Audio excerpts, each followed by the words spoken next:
एक बार की बात है कि एक सियार जंगल में एक पुराने पेड़ के नीचे खड़ा था। पूरा पेड़ हवा के तेज झोंके से गिर पड़ा। सियार उसकी चपेट में आ गया और बुरी तरह घायल हो गया। वह किसी तरह घिसटता घिसटता अपनी मान तक पहुंचा। कई दिन बाद वह मान से बाहर आया। उसे भूख लग रही थी। शरीर कमजोर हो गया था। तभी उसे एक खरगोश नजर आया। उसे दबोचने के लिए वह झपटा। सियार कुछ दूर भागकर हौंफने लगा। उसके शरीर में जान ही कहाँ रह गई थी। फिर उसने एक बटेर का पीछा करने की कोशिश की। यहाँ भी वह असफल रहा। हिरन का पीछा करने की तो उसकी हिम्मत भी न हुई। वह खड़ा सोचने लगा। शिकार वह कर नहीं पा रहा था। भूखों मरने की नौबत आई ही समझो। क्या किया जाए? वह इधर उधर घूमने लगा पर कहीं कोई मरा जानवर नहीं मिला। घूमता घूमता वह एक बस्ती में आ गया। उसने सोचा शायद कोई मुर्गी या उसका बच्चा हाथ लग जाए। सो वह इधर उधर गलियों में घूमने लगा। तभी कुत्ते भान भान करते उसके पीछे पड़ गए। सियार को जान बचाने के लिए भागना पड़ा। गलियों में घुसकर उनको छकाने की कोशिश करने लगा पर कुत्ते तो कस्बे की गली गली से परिचित थे। सियार के पीछे पड़े कुत्तों की टोली बढ़ती जा रही थी और सियार के कमजोर शरीर का बल समाप्त होता जा रहा था। सियार भागता हुआ रंगरेजों की बस्ती में आ पहुंचा था। वहां उसे एक घर के सामने एक बड़ा ड्रम नजर आया। वह जान बचाने के लिए उसी ड्रम में कूद पड़ा। ड्रम में रंगरेज ने कपड़े रंगने के लिए रंग घोल रखा था। कुत्तों का टोला भौंकता चला गया। सियार सांस रोककर रंग में डूबा रहा। वह केवल सांस लेने के लिए अपनी थूथनी बाहर निकालता। जब उसे पूरा यकीन हो गया कि अब कोई खतरा नहीं है तो वह बाहर निकला।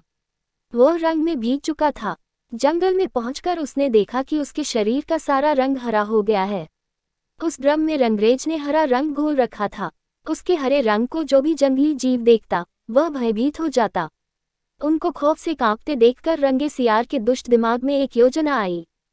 रंगे सियार ने डरकर भागते जीवों को आवाज दी, भाइयों भागो मत, मेरी बात सुनो। उसकी बात सुनकर सभी भागते जानवर ठिठके। उनके ठिठकने का रंगे सियार ने फायदा उठाया और बोला, देखो देखो मेरा रंग। ऐसा रंग किसी जानवर का धरती पर है नहीं ना। मतलब समझो, भगवान ने मुझे ये खास रंग देकर तुम्हारे पास भेजा है। तुम सब जानवरों को बुला लाओ तो मैं भगवान का संदेश सुनाऊं। उसकी बातों का सब पर गहरा प्रभाव पड़ा। वे जाकर जंगल के दूसरे सभी जानवरों को बुलाकर लाए। जब सब आ गए तो रंगा सियार एक ऊंचे पत्थर पर चढ़कर बोला, वन्य प्राणियों, प्रजापति ब्रह्मा ने मुझे खुद अपने हाथों से इस अलौकिक रंग का प्राणी बनाकर कहा कि संसार में जानवरों का कोई शासक नहीं है। तुम्हें जाकर जानवरों का राजा बनकर उनका कल्याण करना है। तुम्हारा नाम सम्राट ककुदुम होगा। तीनों लोकों के वन्य जीव तुम्हारी प्रजा होंगे। अब तुम लोग अनाथ नहीं रहे। मेरी छत्र छाया में निर्भय होकर रहो। सभी जानवर वैसे ही सियार के अजीब रंग से चकराए हुए थे। उसकी बातों ने तो जादू का काम किया। शेर, बाघ व चीते की भी ऊपर की सांस ऊपर और नीचे की सांस नीचे रह गई। उसकी बात काटने की किसी में हिम्मत न हुई। देखते ही देखते सारे जानवर उसके चरणों में लौटने लगे और एक स्वर में बोले, हे ब्रह्मा के दूत, प्राणियों में श्रेष्ठ ककुदुम, हम आपको अपना सम्राट स्वीकार करते हैं। भगवान की इच्छा का पालन करके हमें बड़ी प्रसन्नता होगी। एक बूढ़े हाथी ने कहा, हे सम्राट, अब हमें बताइए कि हमारा क्या कर्तव्य है। रंगा सियार सम्राट की तरह पंजा उठाकर बोला, तुम्हें अपने सम्राट की खूब सेवा और आदर करना चाहिए। उसे कोई तकलीफ नहीं होनी चाहिए। हमारे खाने पीने का शाही प्रबंध होना चाहिए। शेर ने सिर झुकाकर कहा, महाराज, ऐसा ही होगा। आपकी सेवा करके हमारा जीवन धन्य हो जाएगा। बस, सम्राट ककुदुम बने रंगे सियार के शाही ठाठ हो गए। वह राजसी शान से रहने लगा।